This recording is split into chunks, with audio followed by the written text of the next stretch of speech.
Hi hello అందరికీ నమస్తే. ఈరోజు చేసేది పెసరపప్పు అప్పడాలండి. చాలా బాగుంటాయి, టేస్టీగా ఉంటాయి. దీనికి కావాల్సింది ఒక కప్పు పెసరపప్పు, ఒక హాఫ్ గ్లాస్ మినపప్పు, ఎండుమిర్చి, అల్లం, సరిపడా ఉప్పు వేసుకోవాలి.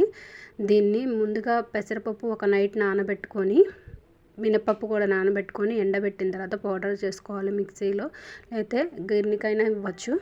ఈ విధంగా మెత్తగా పౌడర్ చేసుకున్న తర్వాత ఎండుమిర్చి, అల్లం కలిపి పేస్ట్ చేసి దానికి ఒక గ్లాసు వాటర్ పోసి దాంట్లో సాల్ట్ కూడా వేసుకొని ఇలా ఫిల్టర్ చేసుకోవాలి. ఇలా ఫిల్టర్ చేసుకున్న నీటితోనే ఈ పిండి అనేది కలుపుకోవాలి. కొంచెం కొంచెంగా ఈ విధంగా ఫిల్టర్ చేసుకోవాలి.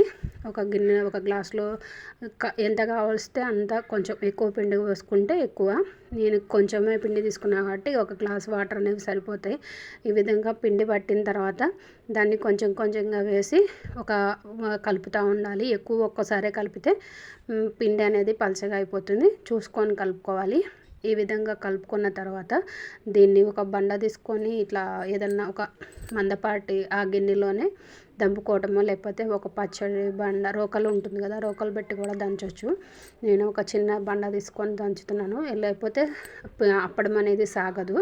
మంచిగా ఈ విధంగా కొంచెం కొంచెం వాటర్ వేసుకొని కలుపుకుంటా లాస్ట్లో ఆయిల్ అనేది కొంచెం వేసుకొని చేతికి అంటుకోకుండా ఉంటుంది. ఈ విధంగా వేసుకుంటే ఆయిల్ అనేది వేసుకొని గంటసేపు నానబెట్టుకోవాలి.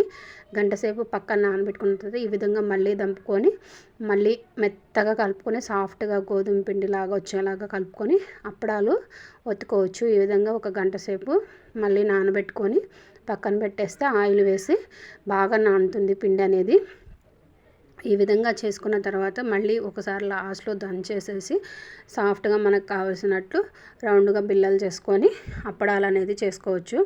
ఈ పెసరప్పడాలు అనేవి చాలా టేస్టీగా ఉంటాయి. జీలకర్ర కూడా వేసుకోవాలండి. జీలకర్ర వేస్తే దీనికి చాలా టేస్ట్ వస్తుంది. ఈ విధంగా చక్కగా పిండిని ముద్దలా చేసుకొని పక్కన పెట్టేసుకొని మనకు కావాల్సిన సైజులో అప్పడాలు అనేవి ఈ విధంగా ఒత్తుకోవచ్చు. ఈ విధంగా ఫస్ట్ అప్పడాలు అనేవి తయారు చేశాక నీడలోనే ఎండబెట్టుకోవాలి. ఎండలో డైరెక్ట్ పెడితే ఇవి వంకర్లో పోతాయండి, ఇరిగిపోతాయి డైరెక్ట్గా ఎండలో పెడితే. ఈ విధంగా అప్పడాలు అనేవి నీడలో ఆరబెట్టుకున్న తర్వాత బయట ఎండకే కొంతసేపు పెట్టాలి. ఎండబెడితే ఈ విధంగా ఎండబెట్టుకోండి. ఎక్కువ రోజులు స్టోర్ ఉంటాయి. ఒక 1 year వరకు అప్పడాలు అనేవి ఉంటాయి. చాలా టేస్టీగా ఉంటాయండి. ఒకసారి ట్రై చేయండి. ఈ విధంగా లాస్ట్లో పిండి అనేది ఎండిపోతే మళ్ళీ ఆ వాటర్ అనేది కొంచెం ఉంటుంది కదా, మళ్ళీ దాంట్లో వేసుకొని వాటరు మళ్ళీ కలుపుకొని కొంచెం ఆయిల్ వేసుకొని మెత్తగా కలుపుకొని సాఫ్ట్గా చేసుకోవచ్చు ఆ అప్పడాలు అనేవి. ఈ విధంగా చేసుకోండి. Thank you for watching. Thank you. Subscribe my channel. Thank you for all. Welcome.